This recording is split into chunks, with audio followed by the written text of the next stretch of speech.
Hi, I'm John Whidden, and this is my friend Steve McLeod. We're coming to you from Halifax, Nova Scotia, and welcome to This Sonic Obsession.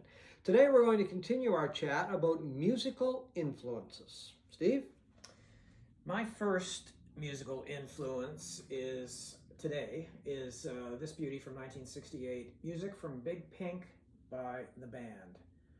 This is often credited with being the first Roots album that ever came out, the first Americana album, and you could argue the first Canadiana album. Simply because 4 of the 5 members were Canadians. Exactly. And this album is deeply rooted in the American South, even though its roots were in Canada, in Toronto specifically, where most of the guys in this band began playing in the late 50s. They later went on to be members of the Hawks, the backup band for Ronnie Hawkins, an old-time rock and roller from Arkansas who moved to Canada in those days, and then later most famously as the backup band to Bob Dylan.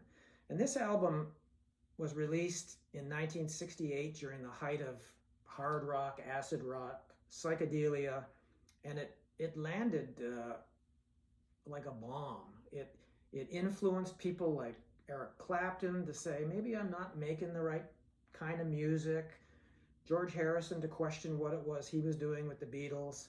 And it sort of steered this direction into this more rootsier type of music that, exists to this day.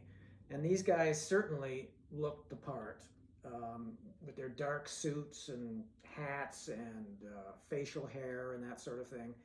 They looked like they literally were dropped off a turnip truck in front of the studio, I always thought they were a lot older too. Well, they were a lot older because, like I say, they began in the late 50s, really playing in the Toronto area and that. But I literally thought they were old men. Yeah, and the second album, the band, the Brown album, self-titled album, with its sepia tone cover photo of these guys standing in the rain, they looked like rabbis from the Civil War or something like that.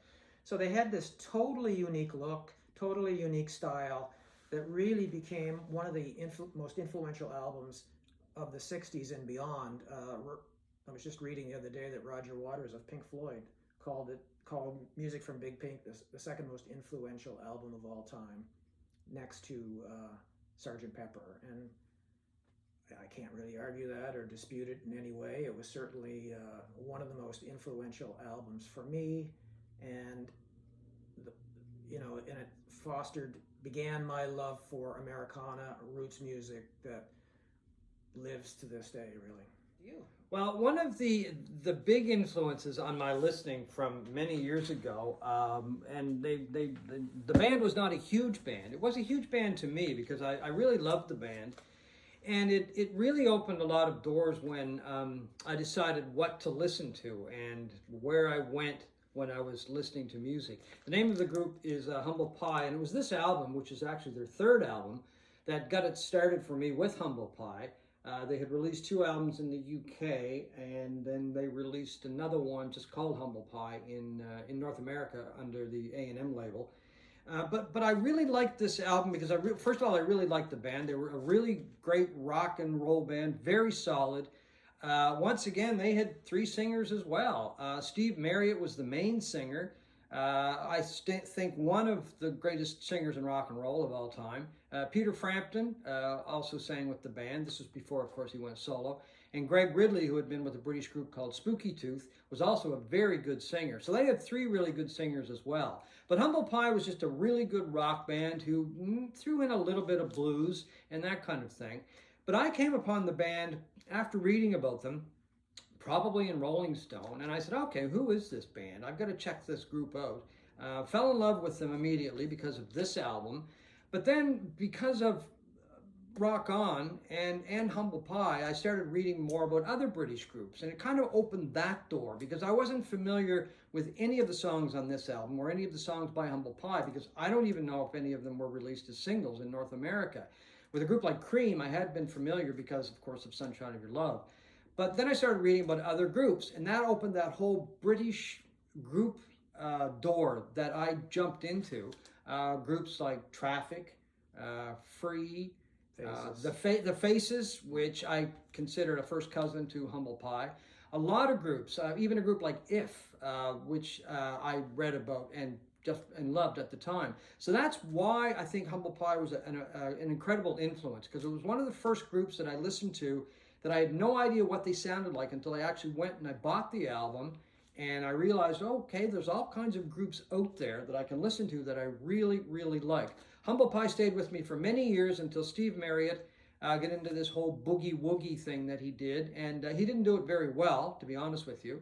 After the album Smokin', which had a few good tracks on it, I kind of lost interest. He did do some really good solo work. Most of it went unreleased for years until he died, tragically, in a fire. And then, of course, they started releasing stuff in compilation albums.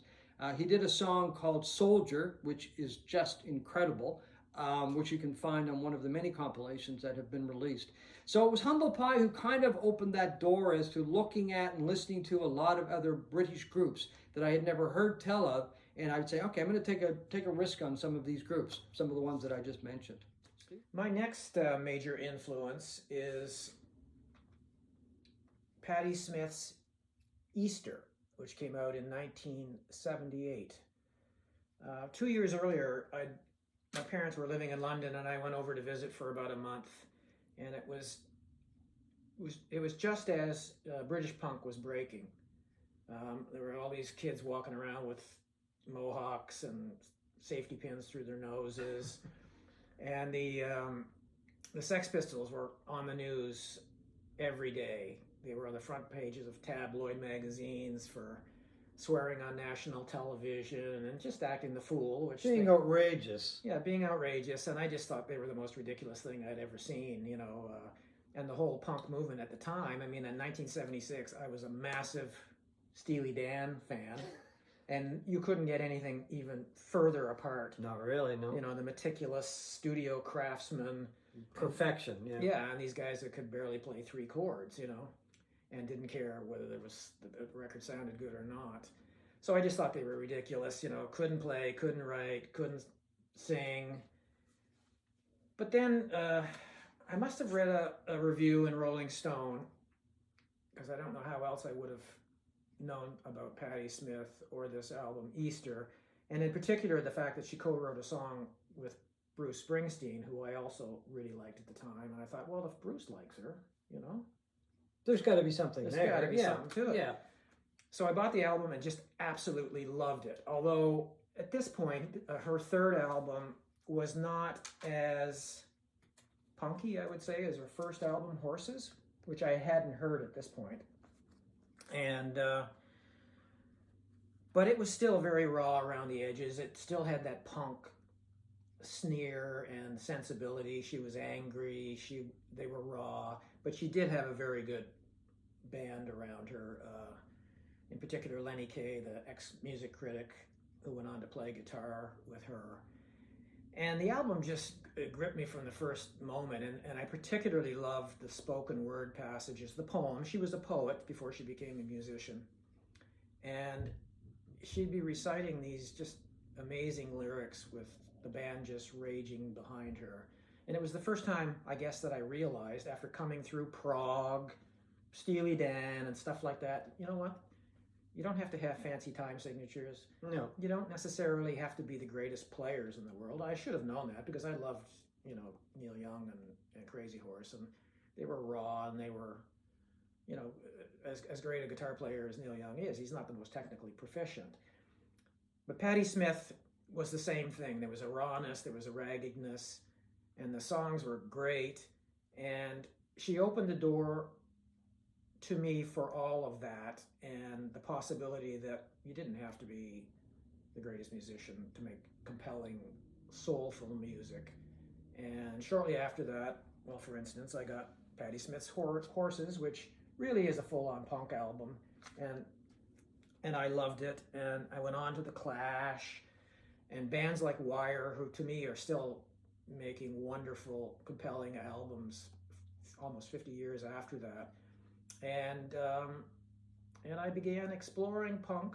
I still didn't like all of it, but I certainly liked it enough buy this by the Sex Pistols. So what do you think of that album? I like it. It's not something I would play every day.